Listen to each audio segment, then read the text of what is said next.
बिस्मिल्लाहिर्रहमानिर्रहीम, अस्सलामुअलैकुम, good morning, welcome to सुबह सवेरे पाकिस्तान। मैं हूं हमजा तारक और मैं हूं आपके साथ सैयदा इकरा बुखारी। उम्मीद करते हैं आप सब खैरियत से होंगे। सुबह सुबह आपने जब टीवी ऑन किया होगा तो बहुत ज़्यादा खुश भी होंगे कि कितना बड़ा रिलीफ आप लोगों को मिला। खैर जुमा मुबारक। वैसे एग्जैक्टली जुमा मुबारक आपका पहले कहेंगे और जुमे का दिन है तो फिर आप दुआएं भी करें और हम भी दुआ करते हैं कि अल्लाह ताला आपका दिन जो है खैर आफियत के साथ गुजारे और खुशी खुशी गुजारे आपका। अच्छा, वैसे मुझे वो डायलॉग याद आ रहा था, कैसा लगा मेरा मजाक, तो वो वाला मामला ही यहाँ पर कुछ बनता हुआ नजर आ रहा है।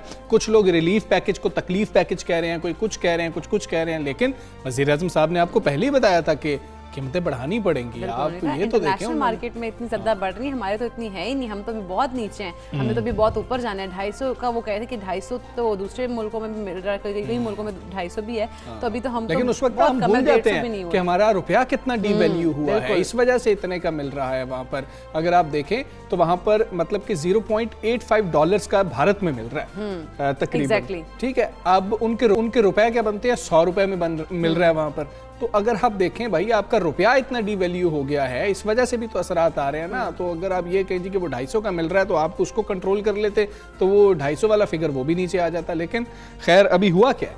अभी हुआ ये है कि सुबह सुबह जब हम लोग स्क्रीन देखे तो हमें पता लगा हम बहुत ज़्यादा परेशान हो गए। टैंकी फिर नहीं फुल कर आई थी और फिर इतना ज़्यादा, एक तो एकदम ही इतना ज़्यादा धचका जो है वो मिला है। 8 रुपए 8.03 मेरा ख्याल है, इतने पैसे जो है 8.03 जो है ना पेट्रोल की प्राइसेस, 8.14 डीजल की। एग्जैक्टली, ये बढ़ा दी गई हैं और फिर जो अवाम है उसमें तो गम गुस्सा पाया ही जाएगा, क्योंकि पेट्रोलियम मसनूआत की जिस तरह कीमतों की बात करें तो होशों पर इजाफा हुआ हमजा, बाकियों में भी हम अच्छा, रिलीफ पैकेज के ऐलान के एक रोज बाद ही हो गया, जिसके बाद पेट्रोल की कीमत मुल्क की तारीख की बुलंद तरीन सतह पर पहुंच गई है। वजारत खजाना की जानिब से रात गए जारी किया गया ये एलामिया, नोटिफिकेशन सामने आया। अच्छा, मैंने तो वैसे सुबह ही देखा, तुमने? मैंने भी सुबह देखा, लेकिन ये रात गए अब जो पेट्रोल की प्राइसेस बढ़ना शुरू हुई, ये भी बड़ी अजीब सी सिचुएशन बन जाती है।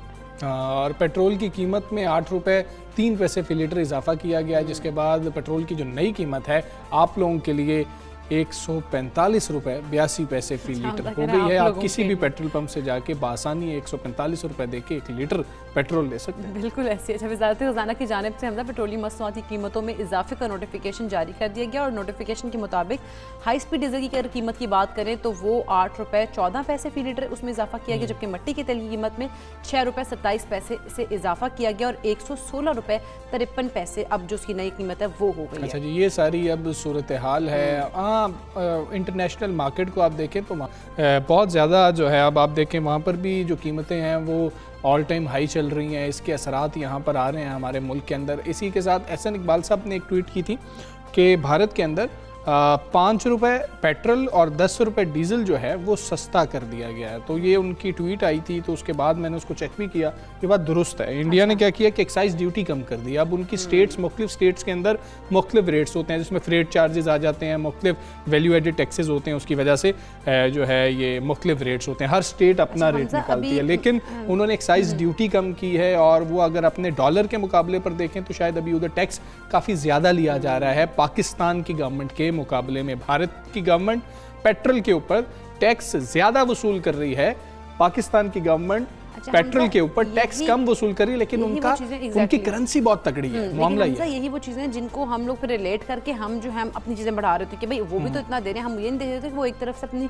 आवाम को रिलीफ भी दे रहे होते हैं। हम रिलीफ एक साइड में नहीं दे रहे हैं, हम सिर्फ कीमतें बढ़ा रहे हैं और हम कह रहे हैं कि इंटरनेशनल मार्केट में बहुत ज़्यादा क्योंकि प्राइसेस हाई हैं तो फिर हम लोगों को और ही बढ़ानी पड़ सकती है। जो फैक्टर्स हैं ना दीगर, वो बहुत ज़्यादा असरअंदाज कर इसके ऊपर हो रहे हैं। बात करेंगे इसके ऊपर भी और मुख्तलिफ लॉजिक्स जो वज़रा के सामने की जानिब से आ रहे हैं वो भी आपको सुनाएंगे। पहले ज़रा डेंगू की बात करते हैं कि वो केसेस कंट्रोल में नहीं आ रहे हैं। रावलपिंडी में 2 मरीज़ मुज़ी वबा के बायस मज़ीद जान की बाजी हार गए। इस्लामाबाद, पंजाब और खैबर पख्तूनख्वा में अगर बात की जाए तो सैकड़ों नए मरीज भी सामने आए। बिल्कुल हमजा, अगर हम पंजाब की बात करें तो वहाँ डेंगू के मजीद 462 नए केसेस रिपोर्ट हुए और लाहौर में सबसे ज़्यादा 331 मरीज सामने आए हैं, जबकि पंजाब में डेंगू के मरीजों की तादाद 16,346 हो गई। अच्छा, अब स्प्रे हो रहा है वैसे लाहौर में, अब मैंने थोड़ी सी ना तब्दीली देखी है, तो तुमने भी शायद देखा हो, तुम्हें मैंने वैसे नहीं देखा। अच्छा, मुझे ये लगा कि अब अब जैसे केसेस सामने आ रहे हैं तो फिर तो आपने जाना ही होता है ना स्प्रे करने के लिए, लेकिन अब मैंने देखा है कि कुछ सूरत हाल मुख्तलिफ है, स्प्रे शायद हो रहा है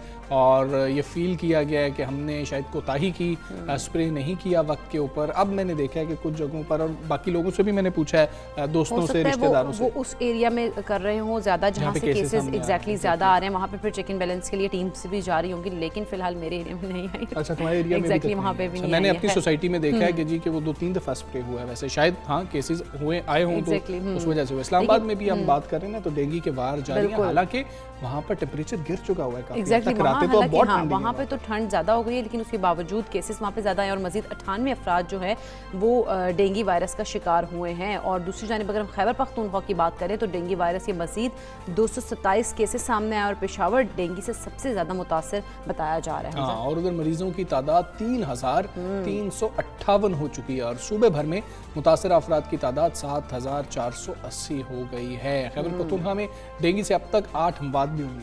बिल्कुल, और डेंगू की हलाकत खेजियों में हर गुजरते दिन के साथ इजाफा हम देख रहे हैं कि होता ही जा रहा है और 12 से 30 डिग्री सेंटीग्रेड के दरमियान रहने वाला जो दर्जा हरारत है वो कहा जा रहा है कि इसे अफजाइश के लिए एक मिसाली माहौल फराम कर रहा है, तभी वो जो केसेस हैं वो ज़्यादा आ रहे हैं। और हम देखते हैं कि सुबह और शाम के औकात में ख़ास तौर पर शहरियों को इंतहाई मोहतात रहने की ज़रूरत है। और ये यहाँ पर ये करना है आप लोगों को कि जब सुबह और शाम में इस तरह के औकात होते हैं, जब मच्छर वगैरह ज़्यादा वो आ रहे होते हैं, तो आप अपनी खिड़कियों और दरवाज़ों को बंद कर देना चाहिए। खास तौर पर जिस तरह कहा जाता है बार बार कि जालीदार दरवाजे वो लगाएं, क्योंकि कोविड भी है, स्मोक भी है, तो इन चीज़ों से जो है बचने के लिए फिर ये कर सकते हैं आप। बिल्कुल, ये बहुत ज़्यादा ज़रूरी है। अच्छा, एक चीज़ जो है ना, जब शुरू में हम बात करते हैं, शहबाज शरीफ साहब का दौर था, वो पंजाब के वज़ीर आला थे, उस वक्त हम ये सुन रहे थे, क्योंकि उस वक्त एक हमारे लिए नई चीज़ थी, हम ये सुन रहे थे कि जी कि फजर के फौरी बाद और मगरिब के औकात में ज़रा ज़्यादा जो हैं चांसेस होते हैं। फिर अभी आजकल तो मैं ये देख रहा हूँ कि जो उस वजह से लोग वॉक पर नहीं जा रहे हैं, बाहर नहीं निकल रहे, क्योंकि फजर के बाद और तकरीबन असर से मगरिब का ही टाइम होता है कि जब ज़्यादा लोगों ने अपना वॉक का टाइम रखा होता है। तो ये भी हम जानने की कोशिश करेंगे क्या ये बात दुरुस्त है कि नहीं। फोकल पर्सन है एक्सपो फील्ड हॉस्पिटल के डॉक्टर असद असलम साहब के साथ मौजूद हैं। डॉक्टर साहब अस्सलाम वालेकुम, गुड मॉर्निंग। डॉक्टर साहब, केसेस बढ़ रहे हैं, अभी आप क्या सूरत हाल देख रहे हैं कि जिस तरह से हमने रिपोर्ट करना शुरू किया था कि केसेस ज़्यादा हैं, कुछ बेहतरी आई है या अभी तक हम कमी नहीं देख रहे? बिल्कुल, अब केसेस कम डिक्लाइन की तरफ शुरू हो गया। डिक्लाइन हमारे पास जो मैक्सिमम बेड ऑक्यूपेंसी रेट गया था वो 62% था और आज सुबह की जो फिगर है वो अल्हम्दुलिल्लाह 51% है। तो अब केसेस में कमी काफी हद तक आ रही है। कल ओपीडी में भी पेशेंट रिलेटिवली काफी कम थे, एक्सपो सेंटर में भी इतना ज्यादा रश नहीं था जितना पहले देखने में आता था। तो अल्हम्दुलिल्लाह अब केसेस में कमी देखने में आ रही है। अच्छा डॉक्टर साहब, ये भी बताइएगा कि हॉस्पिटल्स में जो है अब मतलब वो जिस तरह से आप कह रहे हैं कि अब केसेस में तो कमी आई है, तो अगर हम जगह की बात करें तो जगह है वहाँ पर कि बेड्स वगैरह मौजूद हैं, पेशेंट्स और अगर आना चाहें तो वहाँ पर उनके लिए स्पेस मौजूद होगी? देखिए, मैं आपको टोटल ओवरऑल लाहौर की और पूरे पंजाब की सिचुएशन बताता हूँ। लाहौर में हमारे पास तकरीबन 3,600 बेड हैं और इस वक्त जो लाहौर का ऑक्यूपेंसी रेट है वो 51% जा रहा है। तकरीबन हमारे पास 50% बेड अभी भी अवेलेबल है। और लाहौर से बाहर के हॉस्पिटल की बात करें तो उनमें तकरीबन 2,500 बेड मौजूद हैं और उनका ऑक्यूपेंसी रेट 29.6% जा रहा है। यानी हमारे पास इस वक्त तकरीबन वहाँ पर 70% के करीब बेड खाली पड़े हैं। तो अल्हम्दुलिल्लाह बेड के हिसाब से, मेडिसिन के हिसाब से, डॉक्टरों और पैरामेडिकल स्टाफ, नर्सेज की अवेलेबिलिटी के हिसाब से हमें किसी किस्म की दुश्वारी का सामना नहीं करना पड़ रहा।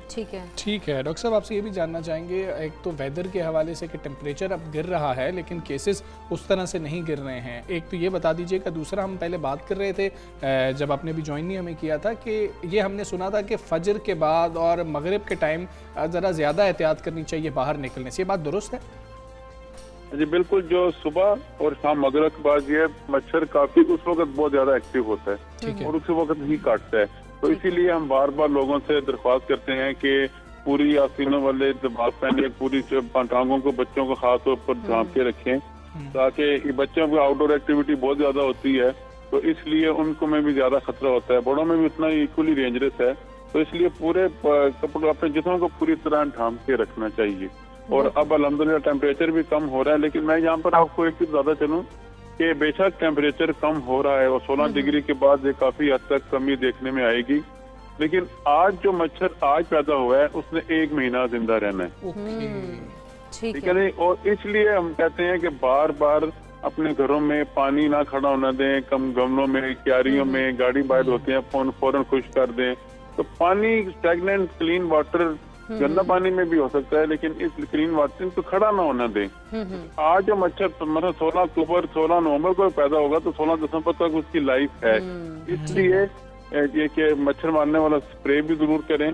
और जहाँ भी अगर आपको महसूस होता है कि वैसे तो गवर्नमेंट अगर किसी घर से एक पेशेंट आता है हमारे पास और पॉजिटिव है तो उसके इर्द गिर्द 48 हाउसेज को हम आयरस स्प्रे करते हैं, लेकिन फिर भी लोगों को बड़ी एहतियात करनी चाहिए, बहुत एहतियात लोगों को करनी चाहिए। डॉक्टर साहब बहुत शुक्रिया आपका, सबसे पहले पाकिस्तान से कर रहे थे। ये तो एक मसला है ही, साथ फ़ज़ाई आलूदगी का भी मसला है। लाहौर की हम बात करें तो आज भी दुनिया का आलूदा तरीन शहर है जी। बिल्कुल ऐसे ही है। और अगर हम देखें हमजा, जिस तरह से हम बाहर निकल रहे हैं और तो ऐसे लग रहा था जैसे कि फॉग है, लेकिन वो फॉग नहीं है। वो जिस तरह से हम माहिरीन से भी पूछते हैं तो वो कहते हैं फॉग में जो अगर हम देखें पोल्यूशन ऐड होगी तो वो स्मोक होगी, और स्मोक जो है बहुत ज़्यादा है और ख़तरनाक भी है। और ऐसे में फिर जो एलर्जीज़ वगैरह भी हैं वो भी हो रही होती हैं, और इसमें भी एहतियात करने की ज़्यादा ज़रूरत है। अपना जब आप घर से बाहर निकल रहे हो तो मास्क ज़रूर उसका इस्तेमाल करें, मास्क लगा के बाहर जाएं ताकि आपकी जो सांस है उसमें मतलब ना जा सके इस तरह की जो मास्क तो आपने वैसे ही कोविड की वजह से लगाना है। लेकिन आज की सूरत हाल क्या है जानेंगे। सादिया निसा हमारे साथ मौजूद है। सादिया, आज बताइएगा लाहौर की फ़ज़ा कैसी है? आज भी टॉप किया लाहौर ने। आज बिल्कुल लाहौर की फ़ज़ा दिन ब दिन आलूदा होती जा रही है। अगर मैं गुज़िश्ता हफ्ते के मुतालिक आपको बताऊं तो गुज़िश्ता हफ्ते लाहौर का एयर क्वालिटी इंडेक्स 220 था, तब भी लाहौर पहला आलूदा तरीन शहर था। लेकिन अगर इस हफ्ते की कल की बात की जाए तो कल लाहौर जो था 270 औसत एयर क्वालिटी इंडेक्स था, और आज सुबह के औकात में 350 एयर क्वालिटी इंडेक्स रिकॉर्ड किया गया है। तो फ़ज़ा जो है पहले नंबर पर तो हम हैं ही, पहले नंबर पर तो आलूदा शहर है, लेकिन साथ ही साथ देखा ये जा रहा है कि एयर क्वालिटी इंडेक्स दिन ब दिन इंक्रीज होता जा रहा है। और ये चूंकि 350 औसत है तो आपको अगर इलाकों के हिसाब से बताऊं तो अनारकली में सबसे ज़्यादा सुबह के औकात में आज 499 था। इसी तरह जेल रोड के जो इतराफ था वहाँ 460 था, केनाल रोड के इतराफ था 435 था। तो ये लाहौर के कुछ इलाके ऐसे हैं जहाँ पर 450 से ऊपर तक जा रहा है। गुलबर्ग में सुबह के औकात में बहुत ज़्यादा स्मोक होती है, एयर क्वालिटी इंडेक्स दिन ब दिन बढ़ता जा रहा है। लाहौर के जो इलाके हैं फतेहगढ़, वो भी सबसे ज़्यादा पोल्यूटेड इलाका करार दिया जाता है। लेकिन आपको बताऊं कि जैसे जैसे सूरज निकलता है थोड़ी सी ज़िंदगी रवा होती है तो थोड़ी सी इसमें बेहतरी आती है। लेकिन चूंकि अब ये दिन है, आगे सर्दियाँ हैं, बारिशें नहीं हो रही, बारिश होगी तो थोड़ी सी बेहतरी आएगी। लेकिन बारिश देखा जाता है कि 2 दिन होती है, तो 2 से 3 दिन जो है वो फ़ज़ा थोड़ी बेहतर होती है। एयर क्वालिटी इंडेक्स जो है वो 125 तक चला जाता है। औसत उन्होंने हमें बताया कि 350 है आज। बहुत शुक्रिया साथी आपका, हमें आ नहीं थी आप। और जो गुंजान आबाद इलाके उन्होंने बताया जहाँ पर ट्रैफिक ज़रा ज़्यादा होती है वहाँ पर देखें आप एयर क्वालिटी इंडेक्स जो है वहाँ पर सूरत हाल ज़्यादा ख़राब नजर आ रही है। बिल्कुल ऐसी है। खैर सुन, जो हमजा जो टॉप के एरियाज बताए उनमें उन्होंने कहा कि यहाँ पे बहुत ज़्यादा पोल्यूशन है और हम टॉप करें। एग्जैक्टली, आप जेल रोड की बात कर लें या फिर आप गुलबर्ग की बात कर लें, आप देखें वहाँ पर ट्रैफिक का बहाव ज़्यादा है, इसलिए वहाँ पे आलूदगी भी ज़्यादा है। खैर हम अब आगे बढ़ेंगे, टेक्नोलॉजी की कुछ बात करेंगे और टेक्नोलॉजी के इस दौर में आज की नस्ल के नौजवान की बात करेंगे जो कि अपने बड़ों से कहीं ज़्यादा बाखबर भी हैं, मगर इसके बावजूद बेशतर तलबा और तालिबात जो है वो ज़िंदगी के मकसद का तयन किए बगैर ही तमाम मुमकिन रास्तों को जहन में रखे बगैर पढ़े चले जाते हैं। बिल्कुल ऐसे ही। अच्छा, हम कोशिश क्या कर रहे हैं? हम कोशिश ये कर रहे हैं क्योंकि एडमिशन का दिन चल रहे हैं और एडमिशन डेज़ हैं और बच्चे अब दाखिले लेना चाह रहे हैं, बच्चों ने नंबर लिए हुए हैं, बच्चों को समझ नहीं आ रही कि कहाँ पर जाएं। और फिर हम क्या करते देखते हैं कि नंबर ले लिए, अब समझ ही नहीं आ रही 3-4 ऐसी फील्ड्स हैं कि जहाँ पर सारी दुनिया जाती है, इसलिए हमने भी यहाँ पर ही जाना है। ये वाला एक ट्रेंड है, हम उस ट्रेंड के हवाले से बात इसलिए कर रहे हैं ताकि पेरेंट्स हैं जो सुन रहे हैं वो भी कोई बेहतर फैसला कर सकें, जो स्टूडेंट सुन रहे हैं वो भी कुछ बेहतर फैसला कर सकें कि आपने किस तरह की फील्ड में जाना है, ये फैसला किन बुनियादों के ऊपर करना है। खुसूसी तौर पर इंटरमीडिएट के बाद जब आप इंटर कर लेते हैं, आपने FSC की है, ICS की, ICOM की है, सिंपल FA की, आपने जो भी किया है, अब जो 4 साल डिग्री है वो कौन सी होनी चाहिए, बात करेंगे इसके ऊपर। करियर काउंसलर यूसुफ अलमास साहब हमारे साथ मौजूद हैं। अस्सलाम वालेकुम, गुड मॉर्निंग।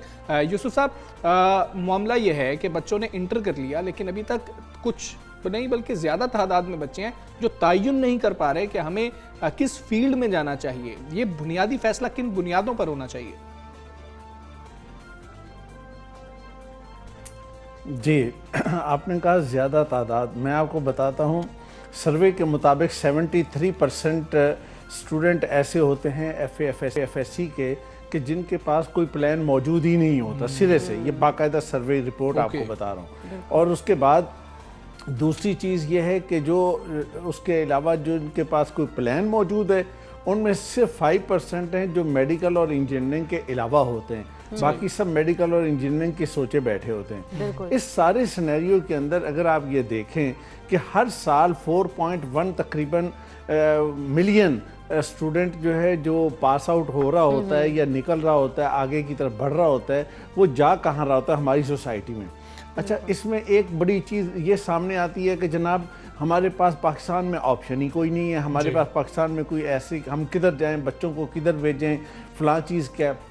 मैं आपको ऑन रिकॉर्ड ये बात बता रहा हूँ कि इस वक्त पाकिस्तान के अंदर 630 BS प्रोग्राम ऑफ़र हो रहे हैं। 630 प्रोग्राम जो हैं BS लेवल पे ऑफ़र हो रहे हैं और MS लेवल पे 660 के करीब प्रोग्राम ऑफ़र हो रहे हैं, यानी इतनी बड़ी रेंज है। अच्छा, अब इसके बाद एक चीज़ होती है कि जी जॉब मार्केट, तो जॉब मार्केट भी सबकी ठीक मौजूद है, वो भी मसला नहीं है। असल प्रॉब्लम कहाँ पर? प्रॉब्लम है दो।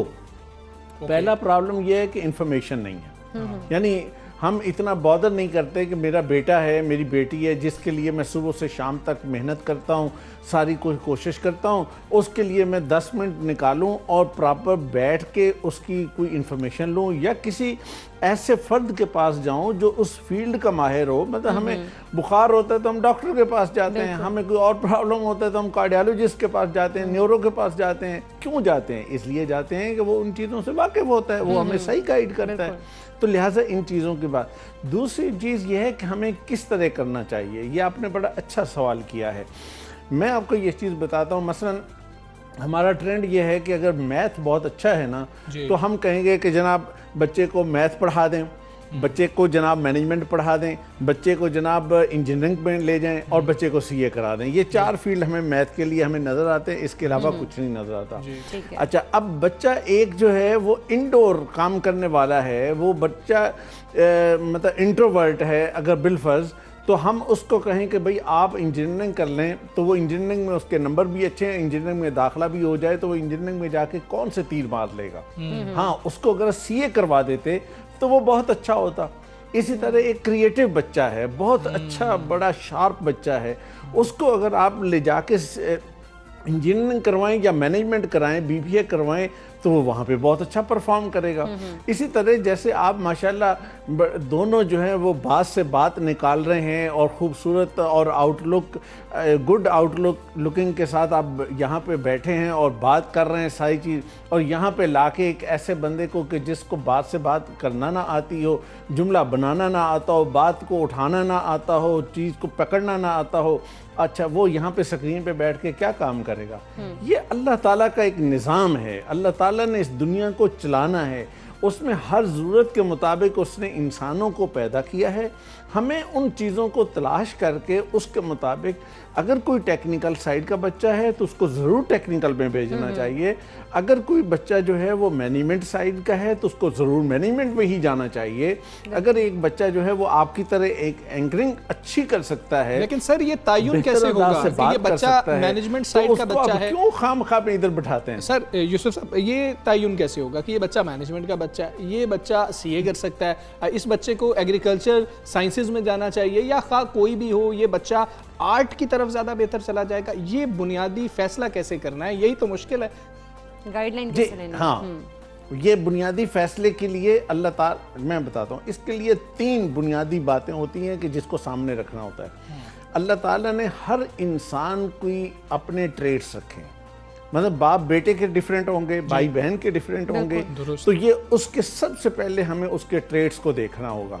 मसलन एक बच्चा है वो मतलब बहुत ही फ्रेंडली है, एक बच्चा है वो बहुत ही मतलब थ्रिलिंग है, बहुत ही आगे बाहर इधर उधर भागने, दोस्तों के साथ रहने वाला, काम करने वाला, सोसाइटी के अंदर मतलब पेनिट्रेट करने वाला है। अब वो बच्चे को अगर आप मैनेजमेंट में लेके जाएंगे, बिजनेस में लेके जाएंगे तो बिजनेस को बहुत ऊपर ले जाएगा।